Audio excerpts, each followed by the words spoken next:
It's good evening to all. Today we have joined in Wednesday Dhamma reading session. We will be reading from Bhante Vimalaramsi's Sutta transcripts. Before starting, we will recite Namo Tassa for 3 times for remembering the teaching Buddha Dhamma in Sangha. You can all join me in reciting. Namo Tassa Bhagavato Arahato Samma Sambuddhassa. Namo tassa bhagavato arahato samma sambuddhassa. Namo tassa bhagavato arahato samma sambuddhassa. Buddham Dhammam Sangam Namasami. Yes, today we will be reading from Majjhima Nikaya 20, the removal of distracting thoughts. The sutta name is Vitakkasanthāna Sutta. Yes, Nanda madam, you can read, madam. Majjhima Nikaya 20. The removal of distracting thoughts. Vitakkasanthāna Sutta. Dhamma talk by Bhante Vimalaramsi, 4th of November 2005. Bhante Vimalaramsi. This is a good sutta for a start of a retreat because it helps you to recognize the distracting thoughts and what you need to do with them. So, Majjhima Nikaya. Thus have I heard. On one occasion, the Blessed One was living at Savatthi in Jeta's Grove, Anathapindika's park. There he addressed the monks thus. Monks, Venerable Sir, they replied. The Blessed One said this. Monks, when a monk is pursuing the higher mind, from time to time he should give attention to 5 signs. What are the 5? Here, monks, when a monk is giving attention to some sign, and owing to that sign there arise in him evil, unwholesome thoughts connected with desire, with hate, and with delusion, then he should give attention to some other sign connected with what is wholesome. Bhante Vimalaramsi. Now, what does all of that mean? When a monk is giving attention to some sign, your object of meditation, and an unwholesome state arises, that means any kind of distracting thought that pulls you away from, because you are practicing loving kindness, the feeling of loving kindness, and feeling the wish of the loving kindness that you radiate. That is your sign. Anything other than that is considered a distraction. If a sound arises, your mind goes to that. That sound is considered a distraction. If a thought arises, your mind goes to the thought. That is considered a distraction. If a smell arises, your mind goes to that. That is considered a distraction at any of the 6 sense doors. But when you get into jhana, you learn how to be in seclusion. The first jhana, it says that you're secluded from sensual pleasures and secluded from unwholesome states. Being secluded from sensual pleasures means you close your eyes when you're meditating. You don't have the sensual pleasure of seeing arise. You hear a sound, you let the sound be. You don't analyze what kind of sound it is. It is just a sound. And you relax and you come back to your object of meditation. You're secluded from the sensual pleasure of hearing. And you do that with your taste, and you do that with your nose, and you do that with your body, and you do that with your mind. So that's how you become secluded from sensual pleasures.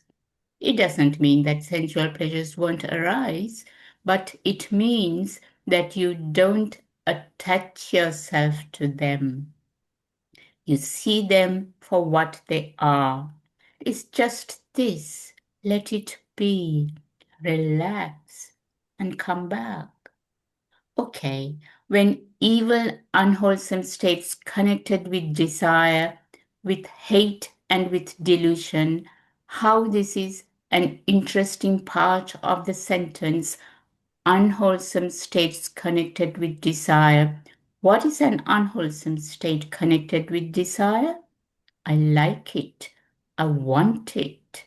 The unwholesome state is the identification with the desire for it. Now, the three characteristics of all existence, according to the Buddha, is everything is in a state of change. Everything is changing. And because it's changing, it's a form of suffering. Now, why is that? The whole idea or concept of God is to find something that's not changing, find something that's permanent and the same all the time. And when we finally come to the realization that everything is in a state of change, that's a source of suffering because we want everything to stay the same. And the last characteristic is that everything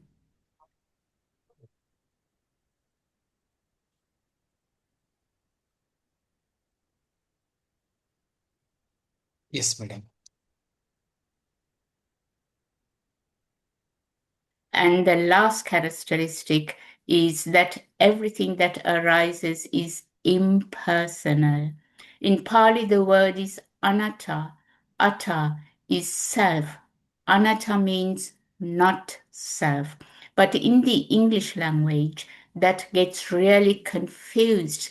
So what I wind up saying is, if you take anything personally as being yours, that's the source of suffering.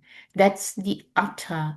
And when you see everything as being an impersonal phenomena arising and passing away, now you have a proper perspective, and that's anatta. So the unwholesome thoughts connected with desire, with hatred, which is the same coin, different side as desire. Instead of pulling it towards you, you are trying to push it away. And delusion, that's kind of interesting word. What is delusion? Not seeing things correctly, but also the identification with those things. So each of the desire and the hatred have delusion attached with them. So when you are meditating and a thought arises, this is the way it works.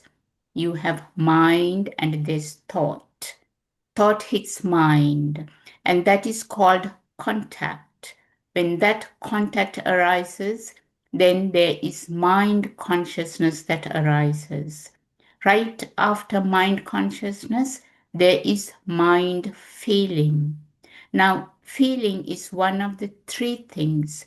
Either it's pleasant feeling, a painful feeling, or it's neither pleasant nor painful. Right after feeling arises, craving arises. This is the start of the personal belief that this feeling and these thoughts are mine personally. It's the I like it, I don't like it mind. This is the weak link in dependent origination, the craving, and it's made a big deal of because craving is the source of all suffering.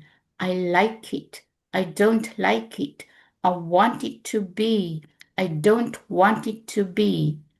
Craving manifests as a subtle tension and tightness in both mind and body. The place that you can notice it the most, I found, is the subtle tightness in your head. And sometimes it's very, very subtle. You wouldn't normally notice it unless you are looking for it.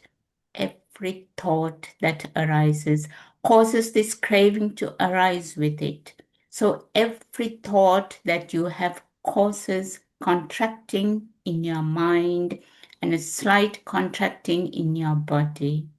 So the job of the meditator is, as soon as you notice that you're thinking, to let go of the thoughts, no matter how important you think they are at the time, no matter what is happening with those thoughts at the time. You let those be. That means you don't keep your attention on the thought anymore. You let the thought think itself, but you don't pay attention to it anymore. And then you gently relax that mental hold around the thought. And when you relax, you'll feel an expansive feeling in your head. Right after that expansive feeling, your mind, it's like it takes a little step down and becomes very calm, but it's exceptionally clear. There's no thoughts, there's no opinions, there's just pure awareness at that moment. Now you bring that attention back to your object of meditation. If you haven't caught that craving when it first starts to arise, then what happens after craving is called clinging. And clinging is all of your views, your opinions, your concepts, your belief that these thoughts and feelings are really yours. And the belief gets really strong with the clinging. And it turns into a storyline about why you like or dislike this feeling or that feeling. Right after that, then what is called bhava? I always get stopped with that one because I don't like any of the definitions I've ever read. Bhante Vimalaramsi, Bhava, bhava. But I think that we'll just go along with experience and habitual tendency. And this is where, when this kind of feeling arises, my mind always does this. And it's because that's the way it's been happening for a long time, lifetimes in some instances. I have some students that I've taught past lives too, and they are very uncomfortable being at heights, being on a ladder, being up on the roof, whatever. And they see with their past lifetimes that the reason they're like that was because they got either thrown off a cliff or fell off a roof and died. So there's fear from that. Another example is a lot of people are very deathly afraid of snakes. That's because in past lifetimes they've been bitten by snakes and died, and they don't want anything to do with them now. But the fear is irrational, but that doesn't make it any less real. So, what the Buddha suggests is that when these unwholesome thoughts connected with desire, hatred, and delusion, then you should give attention to some other sign connected with what is wholesome. What is wholesome? Your object of meditation is wholesome. So your job as a meditator is always to come back to your object of meditation. So your wholesome state is your object of meditation. And at first, you're sending loving kindness to yourself for 10 or 15 minutes. And the rest of the time, you're sending loving kindness to your spiritual friend. Those are the only two people that you get to send loving kindness to. Same person all the time. If you pick a person of the opposite sex, mind can get infatuated very easily, and you know what an infatuated mind, what a problem that can be, and it turns into a distraction. So you pick a person of the same sex and you won't have those kinds of problems arise so easily. So you stay with the same person. Yes, thank you, Nanda madam. Really, it is very interesting to note that in last few paragraphs, Bhante Vimalaramsi has emphasized about the past lifetimes, where people used to remember about the past lives. Like when they see the snakes, they used to remember about the past lives where they have been died because of snake bite. And there are some examples of a roof, particularly where they have feared dead in the past lives. And very important thing that in last paragraph Bhante Vimalaramsi was emphasizing was like how unwholesome thought connected with desire, hatred, and delusion, and giving attention to a wholesome sign. That is what we are doing in our 6R practice. Like whenever we get distraction, we come back to our object of meditation relax with relaxed step in it, with 6R process in it. And it is very beautifully explained here, like Bhante was explaining here, even the dependent originations. And in detail, Bhante has emphasized how our mind gets expansive when we relax.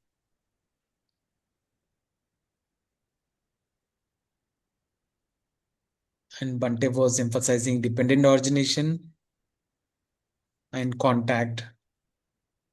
In detail, Bhante was explaining here. And anatta.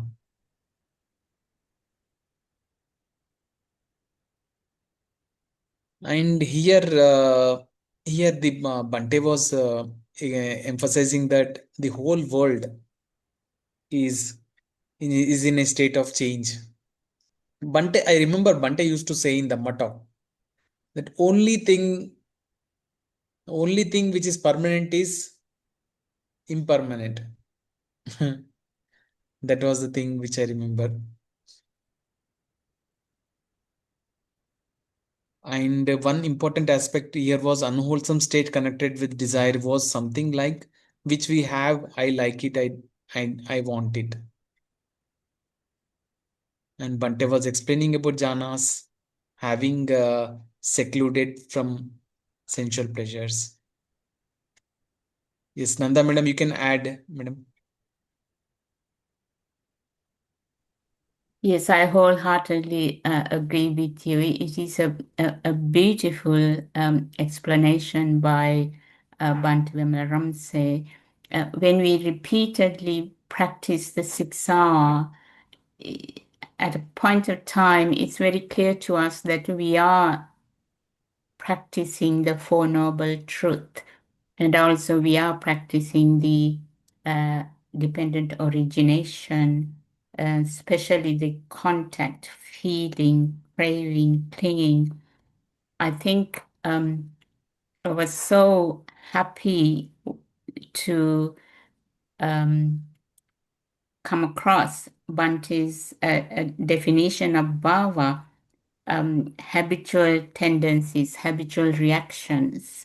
It makes so much sense to me when I heard that instead of bhava as Venerable Bhante Vimalaramsi is mentioning here as well. It most certainly has made a huge difference, especially to my practice. I can remember practicing about 6 different meditation techniques. I felt seventh time I was lucky because I was fortunate enough to hear Bhante Vimalaramsi's voice that changed my meditation practice and meditation experiences so profoundly.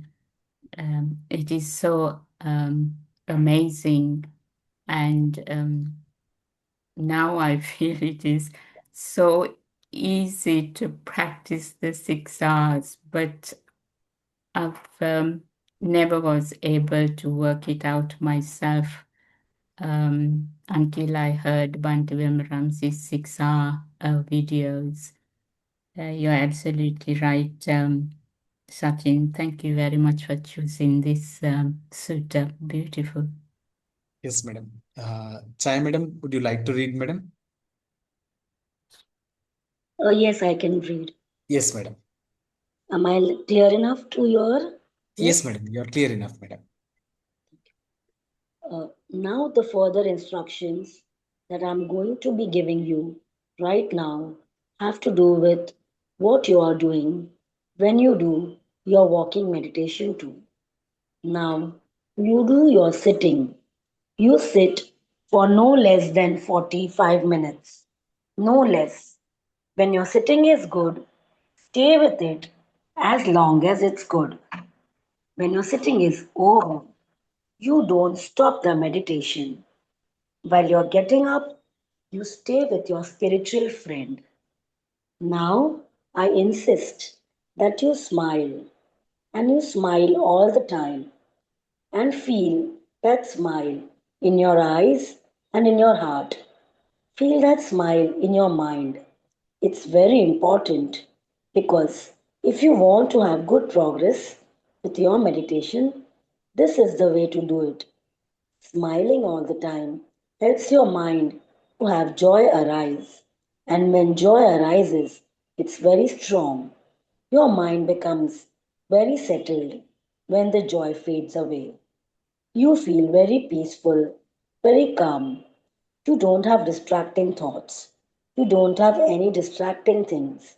All you have is a feeling of a very deep tranquility and comfort. And that's very important. So, when you're getting up from your meditation and you're going to be walking, you can walk on a path, but don't look around. Keep your eyes down. If you look around, where your eyes go, there goes your mind. Where your mind goes, there goes the distraction, and you don't even notice them. So it's best to do walking. Just pick a spot where you can go back and forth, maybe 30 or 40 feet. Stay with your spiritual friend all of the time. Now, we have the habit of when we walk, we let our mind kind of go hum, and that habit will still arise. But as soon as you notice that your mind is doing that, don't criticize, don't complain, don't get hard on yourself. Just start over again. The only time you're not meditating is when you see your mind is doing something and you think it's more important to do than that than it is to meditate. Then you're not meditating anymore. So when you see your mind is distracted by anything, simply let go of the distraction. Relax, come back and smile some more and radiate some loving kindness to your friend. Walk no less than 15 minutes. If your walking is good, walk longer, but don't walk more than an hour because that will tire you out. And the longer you sit, the longer you should walk. So if you sit for 2 hours, don't just walk for 15 minutes. A habit that some people get into when they are doing their meditation is is that they'll sit stiff and they feel a little uncomfortable. So they'll break their meditation and change their posture and then start sitting again. I don't want you to do that. If you're going to break your posture, get up and walk because that gets your blood flowing a little bit and it's all meditation anyway. So continue on with your meditation just in a different posture. That's all you're doing. See the see the whole thing is the pain is going to come up once you start sitting for a period of time and stiffness or whatever and you start identifying it with I don't like this and I want it to stop. Now you're fighting with the pain and you're not seeing the pain for what it really is. It's just a sensation. It's not even your sensation. You didn't ask it to come up. It came by itself. What you do with that in the present moment dictates what happens in the future. When a pain arises while you are sitting and you see it clearly and you let go of thoughts about it and relax and allow the pain to be there and relax and come back to your object of meditation. And then you go back and you bounce and come back and forth. You are developing your mindfulness to a very strong degree. The thing that's most important is to see how your mind's attention went from your object of meditation to that sensation. How did that happen? What happened first? What happened after that? When you start bouncing back and forth, you start becoming more aware of. You'll catch some of the later things at first, and then as you continue doing it, you'll start catching a little bit sooner and a little bit sooner. And when your mind gets in balance enough, the pain will either go away or it won't. But it won't matter. If the pain is there anymore, it won't pull your attention to it because you have this equanimity, this balance. Always, after you've let go of an attachment, which is what is pulling your mind to that sensation always, on the other side of that, there is relief. With the relief, joy arises. Joy is there for a variable period of time. It lasts fairly long, but it is very, very, very good. Very nice. You feel like you've really accomplished something and you feel very happy about that. When the joy fades away, and it will, when joy arises, there's no real difference between joy and painful feeling. One is a happy feeling, pleasant feeling. One is an unpleasant feeling. It's just feeling. You treat the joy in the same way as you treat the sensation. Your mind goes to that joy. You allow the joy to be there. You relax into it. Come back to your object of meditation. If you hold on to that joy and you want that joy to last, that is the fastest way to make it disappear. When the joy fades away, you will feel more comfortable than you've ever felt before. You will feel comfortable in your mind. You will feel comfortable in your body. And this, in terms of Pali, is called sukha. In English, it's called happiness. And then there's a very unified mind that doesn't get distracted. Now, what I just described to you is the first jhana. Now, jhana, there's an awful lot of people that make an awful big deal about jhana. But jhana means this is the first real stage of your meditation. It's just a stage of your understanding at that time. That's what jhana means. An awful lot of people they go, oh, jhana. But I don't make that much of a big deal about it It is just a big deal. It is just a big deal, but I don't make a big deal about it. It's a level of understanding, kind of lets you know where you are in your practice. But if you came to me and say, I have this experience, I'm not going to say you are in the first jhana because that doesn't matter. It's I will push you to go deeper to see what's after that. Only after you get around the fourth jhana do I start talking about jhanas. What's been happening in this country and in Asia is your teacher will say, well, you got to the first jhana, and all of a sudden, pride starts coming out. And you can't talk to me that way. I've got the first jhana. Give me a break. It doesn't really mean that much in that way. It is a sign for me to know where you are so that I can encourage you to go further. And that's the whole point of them, as far as I can see. It's really for the teacher to know after you become reasonably good at getting into jhanas. Then we can talk about developing the mastery of the jhanas. And that's where you need to know what it's like to feel the first jhana, what it's like to feel the second jhana, and to be able to go in and out of that at will. It takes a little practice, but it's kind of a fun practice.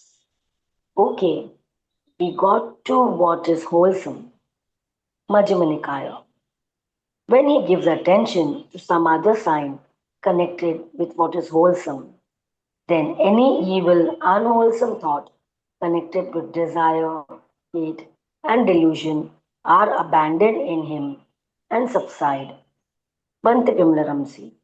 Now that's something in Buddhism that's called the five hindrances. Now in Pali they call it Nivarana. They are called hindrances because they stop you from meditating and they get in the way. They get you involved in thinking about other things. The five are greed, I want, that's the first one. The second one, hatred, aversion, I don't want. The third one is sleepiness, dullness, and it has attached to that, I don't care, indifference. There's other things that happen into it, but I won't go into that here. The next one, the sloth and torpor and the restlessness are the two major hindrances that will last until you become fully enlightened. Restlessness and anxiety. And the indifference, then there is the restlessness and anxiety. There's been that's a feeling of being unsettled and it has I attached to it. And the last hindrance is doubtly perplexity.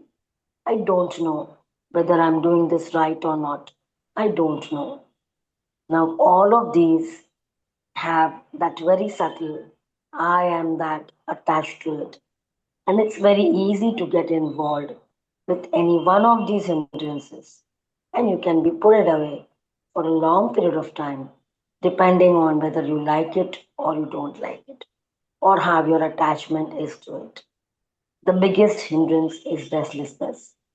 But it is not only has restlessness in it, but it also has the I like it, I don't like it in it. The kind of restlessness that arises that's very pleasant is planning something. You are sitting in meditation, and all of a sudden, you notice that you are planning, and it's so nice that you won't stop. Ah, these are great ideas, and I should be writing these down. And what you do when you notice that that's happening is tell yourself, we'll put a red flag on these ideas and have them come up at another time when I'm not sitting and let them go. But it's a good way to indulge when your mind is a little bored and a little bit, yeah, there's a little bit of doubt that comes in with that. These hindrances, they don't attack you one at a time. They like to beat up on you in as many ways as possible. And your mind knows where all your soft spots are. So it will attack in those places just to distract you. Your job as a meditator is to let go of those distractions, relax, and come back to your object of meditation. It doesn't matter what the distraction is. Now, the sloth and torpor. The reason I tell you not to just change your posture and continue sitting is because your mind will get very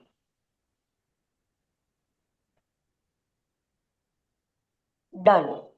And when it starts to get dull, there are places that are like blank spots.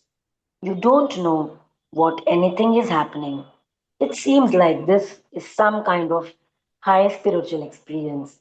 But when in fact all it is your body energy is too low. And it's just like somebody took an eraser and made that page clean. So when you notice that's happening to you, you have to walk a little bit more. You need to walk a little bit more briskly to pick up your energy, get your blood flowing. You have to be aware of what your mind and body is doing in the present. You are not in a retreat. You want to be sure that you get enough exercise. It doesn't have to be a brutal exercise, but you have to get enough exercise so that your energy level stays good. Yes, thank you, madam.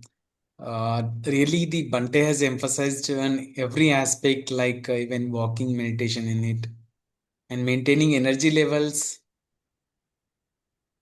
And Bhante has talked about the hindrances and what to do.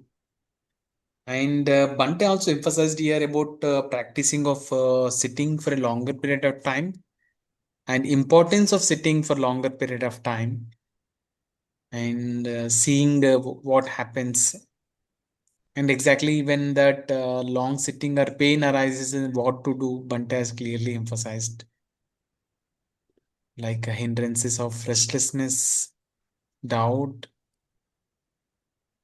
sloth and torpor, sleepiness, hatred, lust.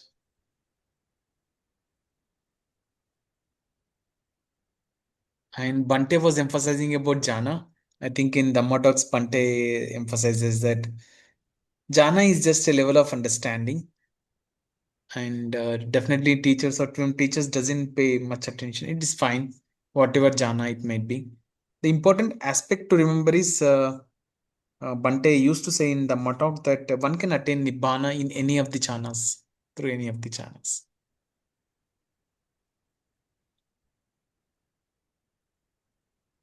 And Bhante was emphasizing joy and sukha. Like when joy fades away, it's a very comfortable abiding of happiness. Bhante emphasized about it. Bhante emphasized about equanimity, balance, and really Bhante has clearly emphasized about importance of walking meditation. Like if you sit for longer periods of time, then we need to walk longer periods so that our blood flows.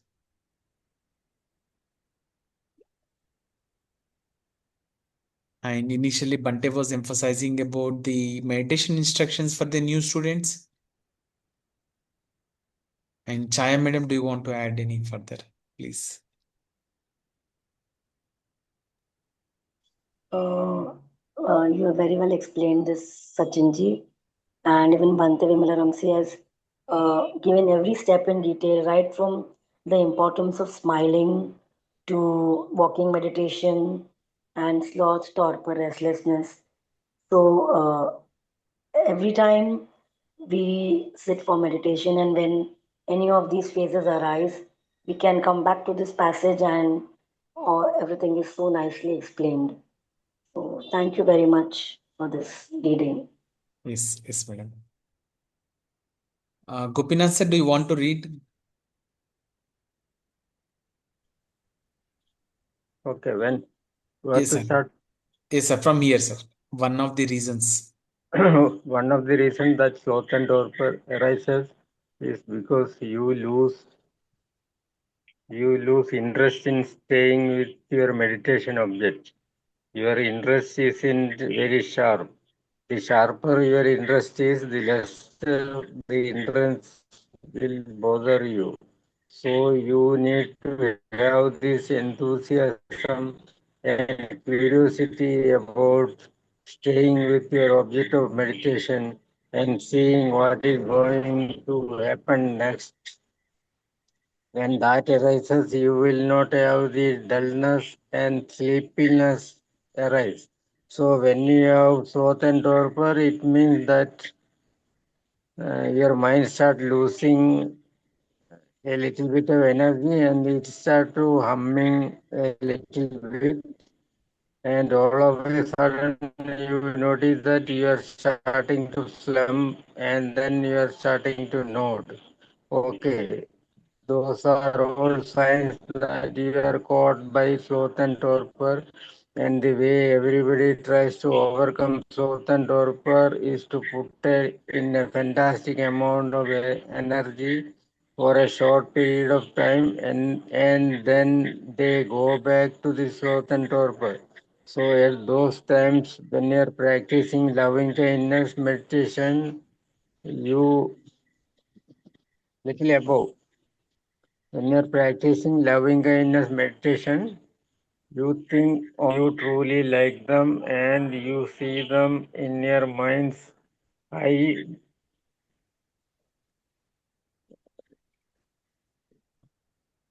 and how and is over your mind's eye something that was really nice and you really appreciated it either for you or somebody else. It doesn't really matter, but but that will get your enthusiasm going a little bit in a gradual way instead of trying to put out a lot of energy and sit up real straight and I am going to really do it. That is the fastest way to slump back down and get caught into it again. But with all the hindrances, you have the I like it and I don't like it. You have the greed and the aversion, and you need to see how those arises. It always comes back to how did mind's attention go from being very nice and very happy here to over here just as how did that after that happen. The closer you can see how these things arrive, the faster you start recognize them, the faster you can let them go. And that is the main question of Buddhism is how. Today people want to know why, and why is not the question. Why gets into your concept and thinking about it, about and all of these kind of things. Why does it matter how the process works? What is the key to getting deeper and deeper into your meditation? And why has led into a lot of misunderstanding with psychologists, psychoanalysis, and all of those kind of things. Pretending that psychoanalysis is part of Buddhism, but it's never ending. Why? Because you get so caught in wanting to find out the reason. You never see how your mind is moving and how it is little above acting and how your habitual tendencies are playing it on this. Or now I have already given you 7 or 8 links of the dependent origination of how everything works. This happens quickly. These happen over and over again. When you started becoming familiar with your meditation, as your mind start to settle down, you start seeing this more and more, and it becomes clearer and clearer that it is just part of the impersonal process that is arising and passing away quickly. If your awareness is fast, you let go right then and relax. Craving will not arise. If craving doesn't arise, clinging doesn't. If clinging doesn't arise, your habitual tendencies don't arise. So you are cutting off a lot of the suffering by seeing the process and how it actually works. That is what the meditation is all about. It is not about getting into jhana. It's about developing your attention so it becomes so sharp that you don't get caught by the craving. Now, the second noble truth is the cause of the suffering is craving.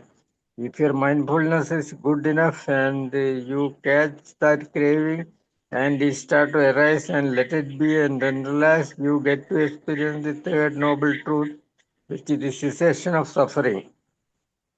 When you experience that enough times, you will get to the final cessation of suffering, which is the experience of Nibbana.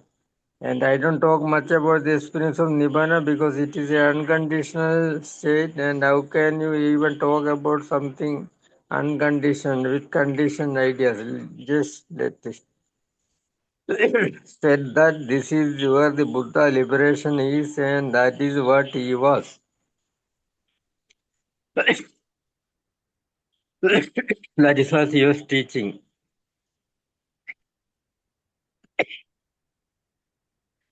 But the final goal, as you continue on in seeing how the process works, you started recognizing it and you start seeing this works the same for this as it does for that. It always goes in the same order. Isn't that amazing? And I like to call the kind of Buddhism that I am teaching then how Buddhism, because you start looking and you start seeing things you've never seen before, and you go, oh, that is really something.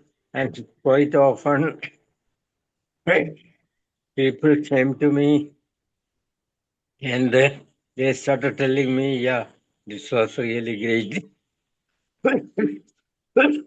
I really understand what you are talking about now. And then I encourage them, and they go back and sit, and little while later they come back and say, oh, I thought I know what you are talking about, but now I really understand. Laugh, it's a process of oh, and that is what makes it fun.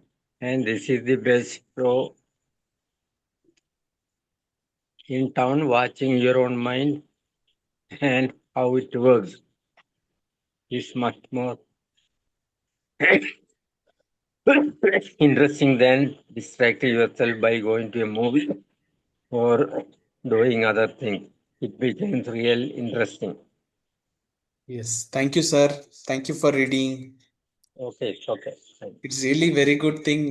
Finally, the Bhante has emphasized about the reaching of Nibbana, and Bhante says that we cannot explain Nibbana because it is unconditioned. And Bhante was explaining about four noble truths and how we can experience the third noble truth, cessation of suffering, that is by relaxing. And very nicely explained by Bhante about four noble truths with links of dependent origination. And Bhante was telling some of the psychoanalysis, like when we go on thinking what, why, basically we are not seeing how our mind is moving in that cases. And Bhante was emphasizing about I like it and I don't like it mind.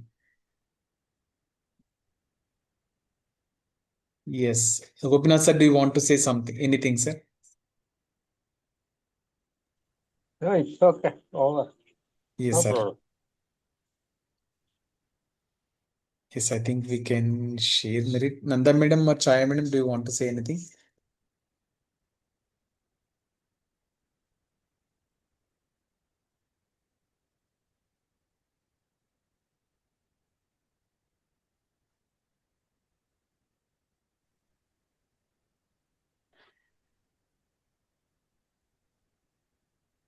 It is a very beautiful sutta you've chosen. It Bhante Vimalaramsi very beautifully explains how the 6R is working and what to do with the 5 hindrances, how to overcome that. And it is very clear, the more we practice 6R, the more we understand. It seems as if there's more to understand. It is a very beautiful sutta, and also it is a very beautiful practice, if I may say so. Yes, madam, really. Very beautiful. Dhamma is so beautiful. Now we'll share sharing merit. We can all read together. May suffering once be suffering free, and the fear struck fearless be. May the grieving shed all grief, and may all beings find relief. May all beings share this merit that we have thus acquired for the acquisition of all kinds of happiness. May beings inhabiting space and death, devas and nagas of mighty power, share this merit of ours. May they long protect the Buddha's dispensation. Sadhu, sadhu, sadhu. Thanking you all, wishing all happiness and peace to all. Thanking you. Thank Thank you so you. much. Thank Thank you. you. Thank you all.